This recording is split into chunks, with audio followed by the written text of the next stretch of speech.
Oh my goodness, howdy folks. Long time no chat. It's the Outlaws here. It's been a minute. I'm sure you've noticed it's probably at a new destination. Some of you are probably redirected to a location you haven't been before, and that's because the old channel has been taken down. I was not proud of the content that was on there, and I only developed 100. Oh, sorry, excuse me. On the new channel, I'd only developed 21 followers. The old channel had 136 subscribers. So I wanted to kind of go back there since I had still been receiving a bunch of DMs despite numerous places. I dropped so many links in so many places saying that I was moving to a completely new unified YouTube channel under a new Outlaw Lotus Gaming email address. Well, I was able to get that fixed on my old YouTube channel, so now I've kind of gone back, done a little branding adjustment to kind of like unify the identity so it doesn't look like I'm having an identity crisis with the old Outlaw theme, and then kind of restart this channel.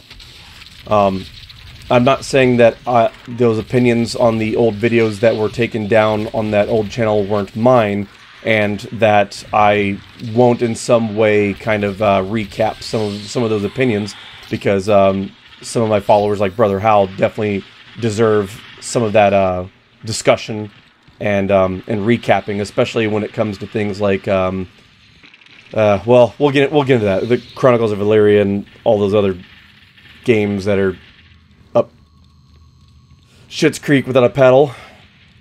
But we want to talk about a couple other things. Speaking of Brother Hal, there is a story requested, way overdue. I owed this for weeks, and we're going to get right into it, but I wanted to talk about something that's very troubling regarding EVE Online that's really been bugging me, so I want to get that story out of the way before we move on to some other topics.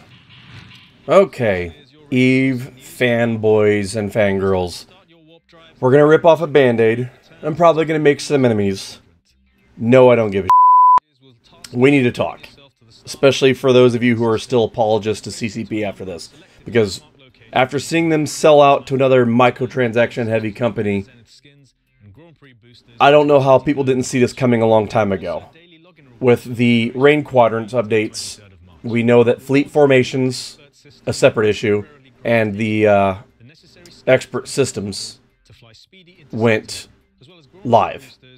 The biggest problem that I have with the update is not the fleet formations, even though I really gotta say that definitely hands large and very well organized corps and alliances the windhammer almost every single time. It will result in a lot more epic and strategic large scale offenses. So I think, as far as being an outsider looking in now, since I don't play EVE anymore, I will be kind of excited to see how some of those things kind of pan out. But the next thing I'm going to talk about is why I have no plans to return to EVE until this is addressed.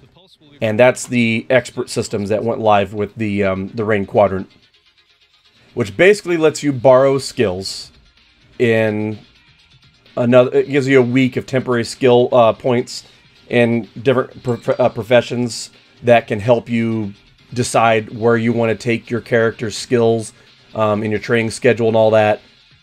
Here's the problem with that. One, they're letting you, quote, borrow/rent these skills with real-life money. So they're microtransacting skill points. Rented skill points, mind you, but a little bit of a pay-to-win power creep for people who may not be prepared for what they're going to be jumping into, and they might jump into the next tier up of ship and get overwhelmed and lose billions in ISK that they never meant to.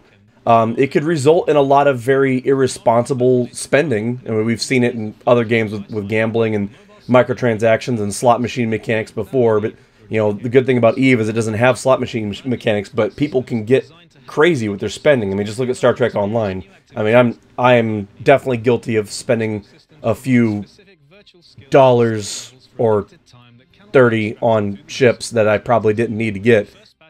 But the point is, people can open their wallets and rent skills and jump into, you know, if they're good at the game, they can jump in and have an almost instant advantage in their power ability, especially if they're dealing with a PvP situation, or they can end up over their head and end up in a buyer beware situation where they get sunk so many billions of ISK, and as well as their own money that they spent because of a monetized system that creates a risk, a spending risk.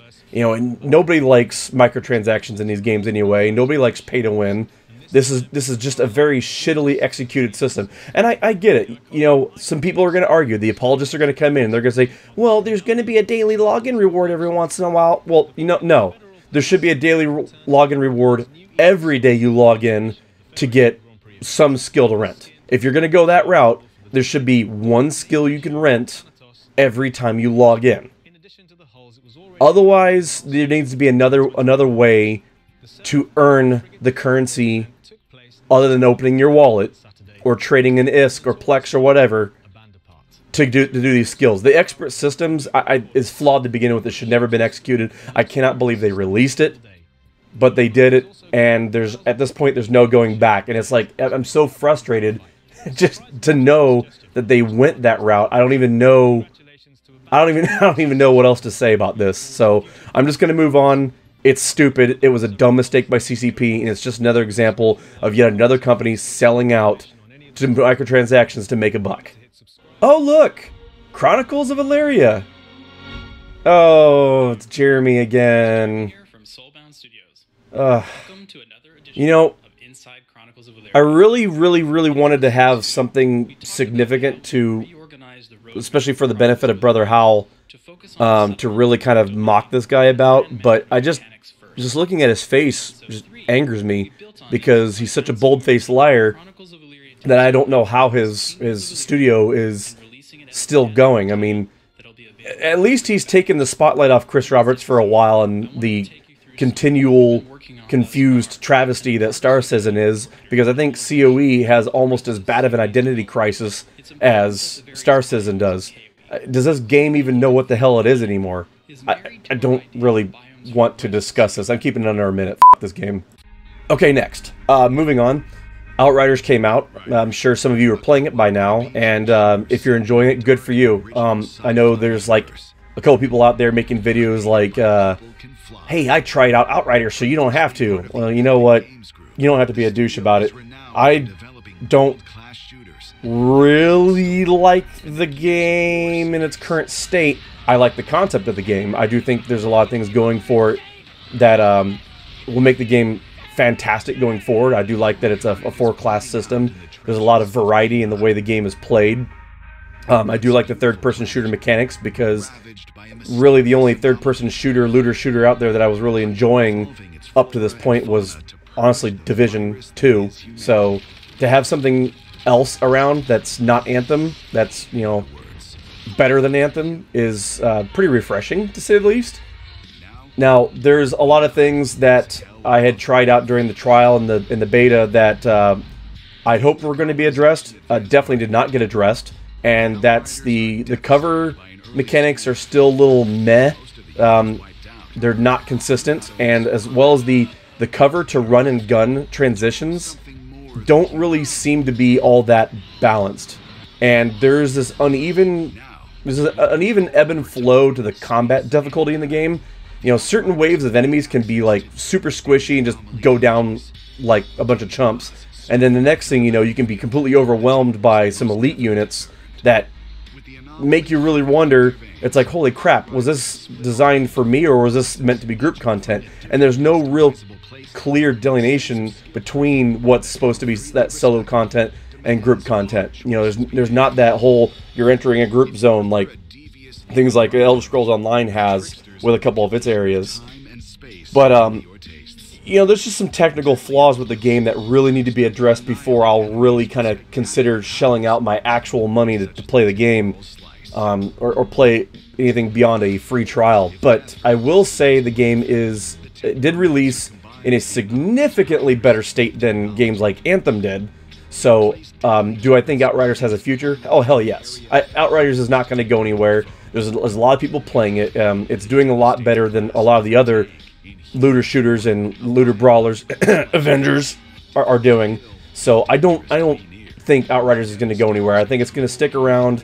The fact that it was able to eschew a lot of fears that it was going to be a Destiny clone, which luckily it's not. It seemed on its face to be pretty derivative of Destiny, and there's some lore tidbits that are a little derivative of Destiny, but it's not a Destiny clone. It's more gameplay-wise, it feels more like a Gears of War game, and it makes sense since it's from the studios and the teams and the developers that have made prior Gears of War games. So that's a great thing. That lends itself to a lot of opportunity for the game to dramatically improve from its current state. I don't fault anyone for playing and enjoying the game in its current state, because there's a lot of people out there who are really going to enjoy the game for what it is. And if you're enjoying it, good for you.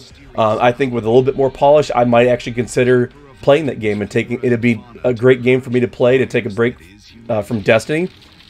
So, you know, if that develops into something, then stay tuned. I might be picking that game up in the future. I'm going to need to get my finances in order before that happens, but we'll see if I get that game in the future. So the last thing I want to talk about is just some IRL stuff. I know previously on this channel, not the newer channel that I had made and recently deleted, I had discussed a few IRL things. So there's been a lot going on in my IRL. People, mostly my coworkers kind of know what's going on. So my close friends know what's going on. I have been running the gauntlet, so to speak, as far as my personal health. Been dealing with migraines, been dealing with neurological issues, obviously with anxiety. I recently got officially diagnosed with PTSD. We'll discuss that later, since this is a channel that also supports military veteran content as well. So there'll be some discussion for that at a later time as well. And I've lost a lot of work because of that. And unfortunately, it's put me in a bind where I seriously have to consider maybe getting a second job here, especially with the pandemic starting to wind down. And I'm kind of reaching that threshold where it's like, okay, do I, because I'm in a financial pit right now, do I put up a GoFundMe account, which is not something I really like. I don't like receiving things for nothing. You know, I would much rather be on here on YouTube and on Twitch entertaining y'all for a PayPal paycheck or a Twitch donation or a Patreon subscription or even a subscription here, than staying there with my hand out asking for support on a GoFundMe page without providing something for the money. You know what I mean? But in order to do that, there needs to be some sort of an exchange. I don't care if it's just $1. Some kind of exchange for the time I spend creating content and streaming would be greatly appreciated, because it will allow me to continue doing that, because otherwise that free time is very likely going to end up being consumed in the very near future by a second job, because my second COVID-19 vaccine dose is on the 22nd of this month, and once that happens, I'm probably going to start applying for a second job if this doesn't really take off. So between now and I would say the end of next week, I'm going to be really pushing some YouTube content as well as getting back into streaming. So we'll see how this goes. I really need to get caught up on some money. I'll be returning to work on Monday, and hopefully I still have a job when I get back to work. So yeah, we'll see what happens.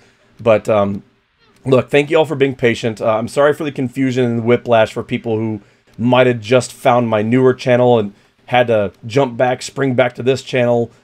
This is the last move, I promise. This is the last rebranding, I promise. We're going to get this done, and we'll get some content out to you guys, and we'll see how this goes. Let me know what you think in the comments below. I'm sorry if I'm seeming a little scatterbrained. It's been a hell of a week, so... but thank you again for your support. Appreciate it as always. Drop a like, drop a sub. Hit me up on Patreon, or even if you want to support me directly, there's my PayPal link in the description below. Catch y'all next time. Outlaw Lotus, signing out.